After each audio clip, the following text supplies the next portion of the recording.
வானகம் பசங்களா! One piece episode 1116ல ஒரு விஷயம் வந்து நடந்ததுங்க. அந்த விஷயம் வந்து மாஸா இருந்துச்சுன்னு சொல்லிட்டு நான் சொல்றதா? அப்படி இல்லன்னா காமெடியா இருந்துச்சுன்னு சொல்லிட்டு சொல்றதான்னு எனக்கு தெரியல. ஏன்னு சொல்லிட்டு பார்த்தீங்கன்னா, இந்த எபிசோட்ல பக்கி இருக்கிறான் பார்த்தீங்களா? அவன் ஒன் பீஸை கிளைம் பண்ண போறதா சொல்லியிருக்கிறான். அதாவது முன்னாடி நம்ம ஷாங்க்ஸ் அண்ணன் சொல்லியிருப்பாரு. அது வந்து பார்த்தே மாஸா இருந்துச்சு. வா பேக்மேன் நம்ம போய் ஒன் பீஸை கிளைம் பண்ணலான்ற மாதிரி சொல்லியிருப்பாரு. அதை கேட்டோன்னே புல் அரிச்சது நமக்கு. ஆனால் பக்கி வந்து பார்த்தீங்கன்னா, அப்படியே ஆப்போசிட்டாக அழுதுன்னு சொல்கிறாங்க. வாங்க நம்ம போய் ஒன் பீஸ் எடுக்கலான்ற மாதிரி குழந்தை சாக்லேட் அடம் பிடிக்கும் பார்த்தீங்களா?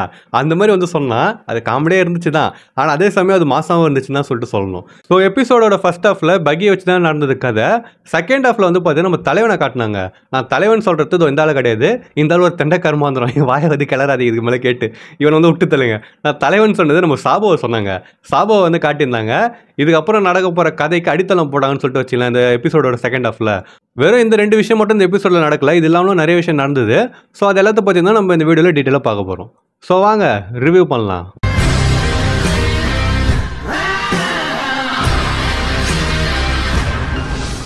இந்த எபிசோட் ரிவ்யூ ஸ்டார்ட் பண்ணுறது முன்னாடி போன எபிசோட் ரிவ்யூ யாராவது பார்க்கலாம் போய் பார்த்துட்டு வந்துருங்க. அப்போ தான் இந்த வீடியோ வந்து கரெக்டாகவும் கண்டினியூஸாகவும் உங்களுக்கு வந்து புரியும். அண்ட் அதே சமயம் வெறும் அந்த வீடியோ மட்டும் கிடையாது, அது இல்லாமலும் நிறைய வீடியோஸ் நான் வந்து போட்டுக்கிறேன். அதெல்லாம் பிளேலிஸ்ட்டில் சேவ் பண்ணி வச்சுக்கிறேன்.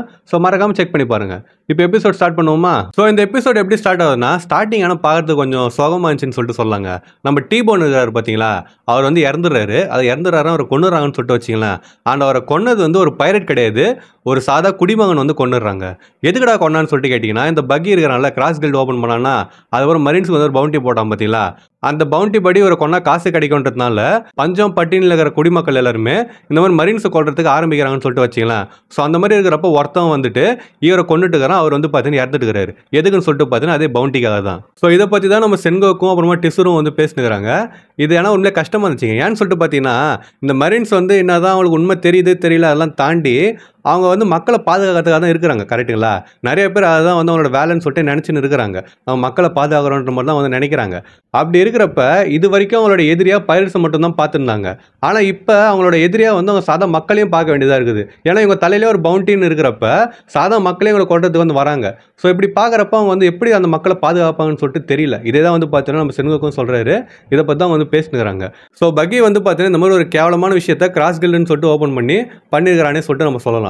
ஸோ இதை பற்றிலாம் பேசிட்டு சென்கோக்கு வந்து என்ன சொல்கிறாருன்னா, நம்ம சீக்கிரமாக கிராஸ் கில்டு ஒரு முடிவு கட்டி ஆகணும், அப்படி இல்லைனா மரீன்ஸுக்கே இது வந்து ஆபத்தாக முடிஞ்சிடும்ன்ற மாதிரி சொல்கிறாரு. அப்போ நம்ம ஹீனா வந்து பார்த்தீங்கன்னா வரா. அவள் வந்து பார்த்தீங்கன்னா பார்த்து சூப்பராக அந்த ரொம்ப கட்சி பார்த்தேன் நினைக்கிறேன் எனக்கு தெரிஞ்சவள. அப்புறம் ஒரு விஷயத்தை மறந்துட்டாங்க நான். இந்த எபிசோடில் நிறைய வாய்ஸ் வந்து டிஃப்ரெண்ட்டாக இருந்த மாதிரி எனக்கு ஃபீல் ஆச்சு. சென்கோக்கோட வாய்ஸாக இருக்கட்டும், அதே மாதிரி ஹீனாவோட வாய்ஸே வந்து வேறு மாதிரி இருந்துச்சு. அதுக்கடுத்து இல்லை மீதி நான் அப்புறமா போய்ட்டு சொல்கிறேன். பட் இப்போதைக்கு ஒரு 2 பேர் வாய்ஸ் வந்து பார்த்தீங்கன்னா வாய்ஸ் ஆக்டர் மாறின மாதிரி எனக்கு தோணுது. பட் கரெக்டாக தெரியல. உங்களுக்கு ஏதாவது இதை பற்றி கரெக்டாக தெரிஞ்சிருந்தால் கமெண்ட் பண்ணிட்டு போங்க. ஸோ இப்போ ஹீனா வந்தாலா, அப்போ நம்ம சென்கோக்கு அவகிட்ட கார்ப்பை பார்த்தேன்ற மாதிரி கேட்குறாரு. அது ஹீனா வந்து என்ன சொல்கிறேன்னா, அவர் கொஞ்ச நாளைக்கு முன்னாடி கோபியை காப்பாற்றுக்காக போனாருன்ற மாதிரி சொல்லிட்டு அவர் சொல்கிறா. அதுக்கடுத்து அவர் கூட வந்து ஸ்வாடும் இருந்தாங்க, அதே மாதிரி குஜாக்கும் இருந்தான்னு சொல்லிட்டு அவர் சொல்கிறா. அதை கேட்டதும் நம்ம சென்கோக்கும் சரி, அப்புறமா நம்ம டிசுருக்கும் சரி செம ஷாக்கு. இந்த கோபியை காப்பாற்றுக்கு ஹச்சினோசே போயிடறான்ற மாதிரி சொல்லிட்டு பார்த்தீங்கன்னா அவங்க கத்துறாங்க. நீ ஒரு விஷயத்தை மறந்துட்டு இருக்கலாம். அது என்னன்னு சொல்லிட்டு பார்த்தீங்கன்னா, சென்கோக்கு கத்துனதுக்கு ஒரு காரணம் இருக்குது. ஏன்டா டிசுரு கத்துனான்னு சொல்லிட்டு நீங்கள் கேட்டிங்கன்னா, குஜாக்கு இருக்கிறா பார்த்தீங்களா, அவள் நம்ம டிசுருவோட பேத்தின்னு சொல்லிட்டு நினைக்கிறேன். அதனால தான் வந்து பார்த்தீங்கன்னா அவள் ஷாக் ஆகிருக்கிறா. ஸோ இதுக்கு அடுத்து எங்கே போகுதுன்னா சீனு நம்ம பகி கிட்ட போகுது. ஒரு புறம்போக்கு அந்த டீபோனை கொண்டான்னு சொல்லிட்டு நான் சொன்னேன் பார்த்தீங்களா, அவன் நம்ம பகி கிட்ட வரான். அவள் பகி வந்து பார்த்தீங்கன்னா நீ பைரட் ஆயிடுன்ற மாதிரி சொல்லிட்டு அவன் வந்து அவன்கிட்ட பேசினுக்கிறான். கூட இருக்கிற மற்ற பைரட்ஸ்லாம் எப்படி பகிக்கு எப்பயும் சொம்படிப்பாங்களோ அதே மாதிரி வந்து பார்த்தீங்கன்னா அடிச்சுனுக்கிறாங்க. நம்ம பகி வந்து பார்த்தீங்கன்னா எப்பயும் போல மாசா பேசினுக்கிறான். அதுக்கடுத்து ஒருத்தன் ஓடி வந்துட்டு கப்பல் ரெடி ஆகிடுச்சுன்ற மாதிரி சொல்லிட்டு சொல்கிறான். அதை எந்த கப்பல்னு சொல்லிட்டு பார்த்தீங்கன்னா கிராஸ் கில்டுக்குன்னு சொல்லிட்டு ஒரு கப்பல் வந்து ரெடி பண்ண சொல்லியிருப்பான். அதை வந்து பார்த்தீங்கன்னா ரெடி ஆகி முடிச்சிச்சுன்னு சொல்லிட்டு அந்த பையன் வந்து இவன்கிட்ட சொல்கிறான். அப்புறம் பக்கி வந்து பார்த்தீங்கன்னா அதை பார்க்கறதுக்கு வந்து போகிறான். ஸோ வந்து சந்தோஷமாக போயினே இருக்கிறான். போயிட்டு கப்பலை பார்க்குறான். கப்பலை பார்த்துன்னு வந்து பார்த்தீங்கன்னா வாழ்க்கையை வெத்துறான். ஏன்னு சொல்லிட்டு பார்த்தீங்கன்னா மூஞ்சை வந்து கப்பலோட ஃப்ரண்ட்டில் வந்து போட்டு வச்சுக்கிறானுங்க. அதை பார்த்தோன்னே பக்கி வந்து ஒரு மாதிரி இதாகிடுறான். அதுக்கடுத்து கப்பலை பார்க்கறதுக்கு மீயாக்கம் வரான், அதே மாதிரி crocodile வரான். வந்துட்டு அதை பார்த்தோன்னே தம்பி நீ வரமா அப்படி ரூமுக்கு வாப்பான்னு சொல்லிட்டு நம்ம பக்கியை கூட்டு போயிட்டு பிச்சு போட்டுறான்னே சொல்லிட்டு சொல்லலாம் 2 பேருமே நம்ம பக்கியை. ஸோ இதுக்கடுத்து இவனுக்கு பக்கியை தொங்க விட்டுட்டு, அதாவது பக்கியோட தலையை மட்டும் தொங்க விட்டுட்டு ஒரு மீட்டிங் மாதிரி போகிறாங்கன்னு சொல்லிட்டு வச்சிக்கலாம். அது எதை பற்றி பேசுகிறாங்கன்னா அந்த கிராஸ் கில்ட் வந்து எப்படி டெவலப் பண்ணி வருதுன்றதை பற்றி பேசுகிறாங்க. அப்போ நம்ம crocodile வந்து என்ன சொல்கிறான்னா, நம்ம ஒரு நேஷன் உருவாக்கணும். எந்த மாதிரி நேஷன்னா, யாராலையுமே நம்மளை தொட முடியாத அளவுக்கு ஒரு மிலிட்டரி நேஷன் வந்து உருவாக்கணுன்ற மாதிரி அவன் வந்து பேசுகிறான். அப்போ அவனுக்கு பேசுங்கிறப்ப பக்கி வந்து பார்த்தீங்கன்னா திடீர்னு கத்துறான், டே எனக்கு கொல்றதுனா கொன்னுடுங்கடா, ஆனால் நீங்களாம் வந்து பைரட்டா, எதுக்காக ஃபர்ஸ்ட் நீங்கள் பைரட் ஆனீங்கன்னு சொல்லிட்டு மறந்துட்டீங்களா? ரெட் ஹேர் வந்து அதாவது நம்ம ஷாங்ஸ் வந்து ஒரு மூவ் மேக் பண்ணுறான், அது உங்களுக்கு தெரியும் இல்லை, ஒன் பீஸை கிளைம் பண்ணிட்டு அவன் போயினுக்கிறான், உங்களுக்கு அந்த ஆசையே இல்லையா? நானும் அவனும் கிங் ஆஃப் த பைரட்ஸோட ஷிப்பில் தான் இருந்தோம், ஆனால் ஒரு காரணத்தினால எங்களால் லாஃப்டேலுக்கு போக முடியல, ஆனால் இப்போ அவன் லாஃப்டேலுக்கு போகலான்னு சொல்லிட்டு ஒரு முடிவு எடுத்துக்கிறான்ற மாதிரி சொல்லிட்டு இப்போ ஒரு சின்ன ஃப்ளாஷ்பேக் மாதிரி போதுன்னு சொல்லிட்டு வச்சிங்களேன். நம்ம இது வரைக்கும் பக்கியை வேற மாதிரி பார்த்துன்னு இருந்தோம், ஆனால் அந்த ஃப்ளாஷ்பேக் அப்புறமா வேற ஒரு டிஃப்ரெண்ட் ஆங்கிள் அவனை பார்த்து தெரிஞ்சுக்கிறேன்னு சொல்லிட்டு சொல்லலாம். ஏன்னு சொல்லிட்டு பார்த்தீங்கன்னா இந்த ஃப்ளாஷ்பேக்கில் ராஜரோட எக்ஸிகியூஷனுக்கு அப்புறமா நம்ம பக்கியும் ஷாங்ஸும் பேசிக்கிறாங்க. அப்போ பக்கி ஷாங்ஸ் கிட்ட அப்போ நீ லாஃப்டேலுக்கு போக போகிறது இல்லையான்ற மாதிரி கேட்குறான். அதுக்கு ஷாங்ஸ் வந்து இல்லை நான் இப்போதைக்கு போக போகிறது இல்லைன்னு சொல்லிட்டு முடிவு பண்ணிக்கிறேன், ஆனால் நான் தொடர்ந்து பைரட்டாகவே தான் இருக்க போகிறேன்ற மாதிரி சொல்லிட்டு ஷாங்ஸ் வந்து சொல்கிறான். அப்போ நம்ம பக்கி வந்து இல்லைடா நான் வந்து ஒரு மாதிரி டிசப்பாயிண்ட் ஆகிட்டேன், நீ தான் இந்த அடுத்த ஜென்ரேஷனோட கிங்காக இருப்பேன்னு சொல்லிட்டு நான் எதிர்பார்த்தேன், ஆனால் நீ வந்து இப்போ இந்த மாதிரி ஒரு பயந்தாங்கொழியாக இருக்கிற, என்னால் இதை நம்ப முடியல, என்னால் ஏற்றுக்கவும் முடியலன்ற மாதிரி சொல்லிட்டு நம்ம பக்கி வந்து பார்த்தீங்கன்னா கடுப்பாக வரான். நோட் பண்ணிக்கலாம் நான் சொன்ன வார்த்தையை, நீ தான் அடுத்த ஜென்ரேஷனோட கிங்காக இருப்பேன்னு சொல்லிட்டு நினைச்சேன்ற மாதிரி சொல்லிட்டு நம்ம பக்கி வந்து சொல்கிறான். பக்கி எப்பயுமே ஷாங்ஸ் வந்து ஒரு இவனாக தான் பார்த்துன்னு இருந்தான்னு சொல்லிட்டு நமக்கு தெரியும், ஆனால் எதனால் இப்படி பார்த்தான்னு சொல்லிட்டு நமக்கு இப்போ தான் புரியுது. நீ வந்து அடுத்த அரசனாவன்னு சொல்லிட்டு நான் எதிர்பார்த்தேன், ஆனால் நீ வந்து அப்படி ஆகவே இல்லடான்ற மாதிரி சொல்லி அந்த கடுப்பில் தான் வந்து பார்த்தீங்கன்னா ஷாங்ஸ் கிட்ட ஒரு மாதிரி கோவமாகறானே சொல்லிட்டு சொல்லலாம். ஸோ இப்போ இதுலேயே கட் ஆகிட்டு திருப்பி ப்ரெசென்ட்டுக்கு வராங்க. அப்புறம் பக்கி வந்து அப்பேற்பட்ட ஷாங்ஸே அந்த டைமில் நான் வந்து எந்த மூவும் மேக் பண்ண மாட்டேன்ற மாதிரி சொல்லிட்டு இப்போ அவனே வந்து ஒரு மூவ் மேக் பண்ணுறான். நீங்கள் ஏன்டா அப்படியே வெட்டியாக இருக்கிறீங்க, உங்களுக்கு வந்து ஆசை இல்லையா ஒன் பீஸை கிளைம் பண்ணுன்ற மாதிரி சொல்லிட்டு நம்ம பக்கி வந்து பார்த்தீங்கன்னா மியா கிட்டேயும் அப்புறமா crocodile கிட்டேயும் வந்து கேட்குறான். அதுக்கு அடுத்து லக்காவோ இல்லைன்னா ஆக்சிடென்ட்டாவோ இப்போ ஷாங்ஸ் வந்து எந்த பொசிஷனில் இருக்கிறானோ அதே பொசிஷனில் தான் நானும் இருக்கிறேன், அதனால நான் வந்து கிங் ஆஃப் த பைரட்ஸ் ஆகிறோன்ற மாதிரி சொல்லிட்டு பார்த்து அவன் வந்து சொல்கிறான். ஸோ ஒன்ஸ் இவன் பேசி முடிச்சதுக்கு அப்புறமா திருப்பி crocodile பேக அவனை போட்டு பொழந்து கட்டிடுறாங்க. பொழந்து கட்டிட்டு எங்களை பார்த்தா அவனை எப்பரா இருக்குதுன்ற மாதிரி கேட்குறானுங்க. அதுக்கு அடுத்து இப்போ நீ வந்து என்ன சொல்கிறேன்னா ஷாங்ஸ் கூட பிளாக் பேர்ட் கூட அப்புறம் ஸ்டார்ட் கூட 3 பேர் கூட சண்டை போட சொல்கிறேன் எங்கள்ன்ற மாதிரி அவங்க வந்து கேட்குறாங்க. அப்போ நம்ம பக்கி வந்து எதுக்கு நம்ம போய் சண்டை போடணும், ட்ரெஷர் ரேஸ்ன்றது ஒரு ரேஸு, யார் ஃபர்ஸ்ட் லாஃப்டேல் அடையிறாங்களோ அவங்களுக்கு தான் வந்து அது கிடைக்கும், நம்ம புத்திசாலித்தனமாக அவங்களுக்கு முன்னாடி போய் அடைஞ்சிட்டோம்னா நம்மளுக்கு தான் அதுன்னு சொல்லிட்டு பார்த்தீங்கன்னா வந்து சொல்கிறான். அதுக்கு அடுத்து ஒரு விஷயம் பண்ணுறாங்க, என்னன்னு சொல்லிட்டு பார்த்தீங்கன்னா டிரான்ஸ்பாண்டர்ஸ் இல்லை அங்கே இருக்கிற எல்லா பைரட்ஸ்கிட்டே வந்து அவன் பேசுகிறான், ஒரு அனௌன்ஸ்மெண்ட் மாதிரின்னு சொல்லிட்டு வச்சிங்களேன்.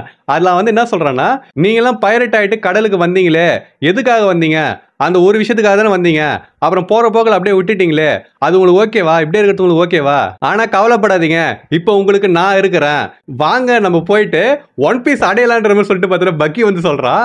இதை கேட்டதுக்கு அப்புறம் மீஹாக்கு அப்புறம் crocodile வந்து கடுப்பாக வரானுங்க. ஆனால் மீதி பைரட்ஸ் எல்லாருமே வந்து பார்த்தீங்கன்னா கத்துறானுங்க.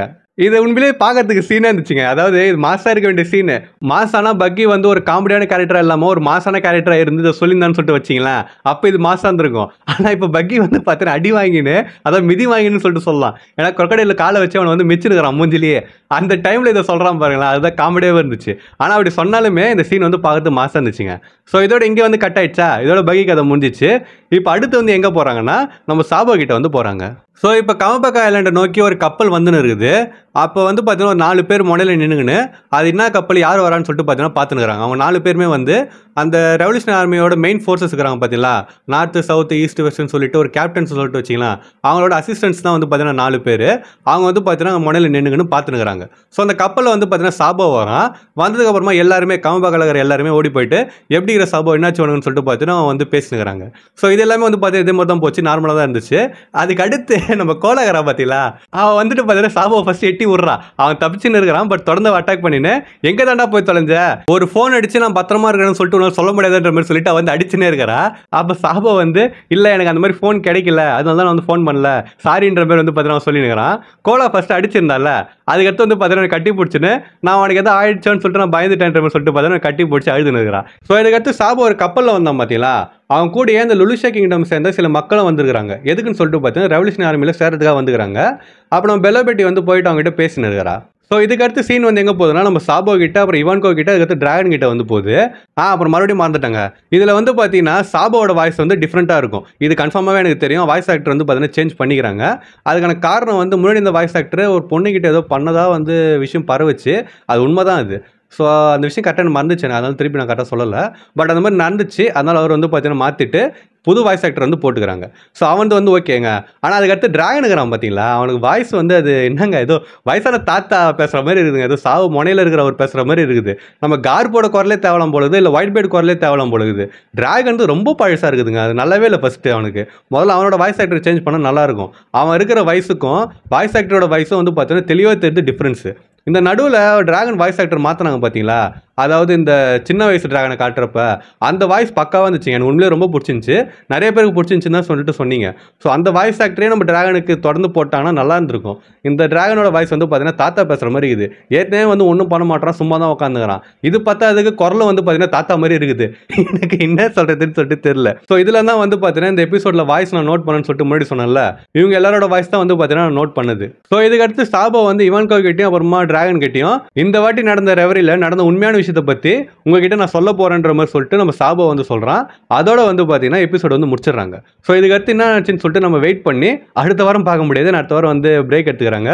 ஃபில்லர் எபிசோட் தான் வரப்போகுது. ஸோ அடுத்த வாரம் இல்லாமல் அதுக்கு அடுத்த வாரம் தான் என்ன நடந்துச்சுன்னு சொல்லிட்டு நம்ம பார்க்க முடியும். எனக்கு தெரிஞ்ச அதுக்கு அடுத்த வாரத்தோட எபிசோட் வந்து ஒரு ஃப்ளாஷ்பேக் மாதிரி தான் போவோம். நம்ம சாபோ அங்கே பார்த்த விஷயங்கள்லாம் வந்து பார்த்தீங்கன்னா காட்டுவாங்க. அது பார்க்கவே சீனாக இருக்கும். பட் இதுக்கப்புறம் அதை பற்றி நான் சொல்ல போகிறது கிடையாது. நீங்கள் பார்த்து தெரிஞ்சுக்கோங்க. ஸோ இதில் தான் வந்து பார்த்தீங்கன்னா இந்த எபிசோடில் நடந்த விஷயங்கள். இதை பார்க்குறப்போ வந்து எப்படி ஃபீல் ஆச்சுன்னு சொல்லிட்டு கமெண்ட் பண்ணிட்டு போங்க. அண்ட் இந்த எபிசோடில் உங்களுக்கு பிடிச்ச மோமெண்ட் எதுன்னு சொல்லிட்டு கமெண்ட் பண்ணிட்டு போங்க. அப்புறம் இந்த வீடியோ உங்களுக்கு பிடிச்சிருந்துச்சு அப்படின்னா மறக்காம நம்ம சேனலுக்கு சப்ஸ்கிரைப் பண்ணுங்க. இந்த வீடியோ நான் எப்படி போடுறேன் இதே மாதிரி தான் மற்ற வீடியோஸ் நான் போடுவேன். சப்போஸ் டவுட் ஆச்சுன்னா நான் ஆல்ரெடி போட்ட வீடியோஸ் செக் பண்ணி பார்த்துட்டு கூட உங்களுக்கு பிடிச்சிருந்துச்சுன்னா சப்ஸ்கிரைப் பண்ணுங்க. அண்ட் யாரெல்லாம் சப்ஸ்கிரைப் பண்ணுறீங்களோ மறக்காம பக்கத்தில் ஒரு மணி அடிச்சிருங்க. அப்போ தான் இனிமேல் நான் போகிற வீடியோஸ்லாம் வந்து உங்களுக்கு டான நோட்டிஃபிகேஷன் வரும். அப்புறம் அப்படியே மறக்காம இந்த வீடியோக்கு வந்து ஒரு லைக் போட்டுருங்க. அண்ட் உங்கள் ஃப்ரெண்ட்ஸ் யாராவது ஒன் பீஸ் அனிம் பார்ப்பாங்கன்னா அவங்களுக்கு இந்த வீடியோ ஷேர் பண்ணிட்டு இந்த எபிசோட் எப்படி வச்சுன்னு சொல்லிட்டு அவங்ககிட்ட மறக்காம கேளுங்க. ஸோ நான் இன்னொரு மாசம் வீடியோவில் வந்து உங்களுக்கு மீட் பண்ணுற வரைக்கும் டாடா.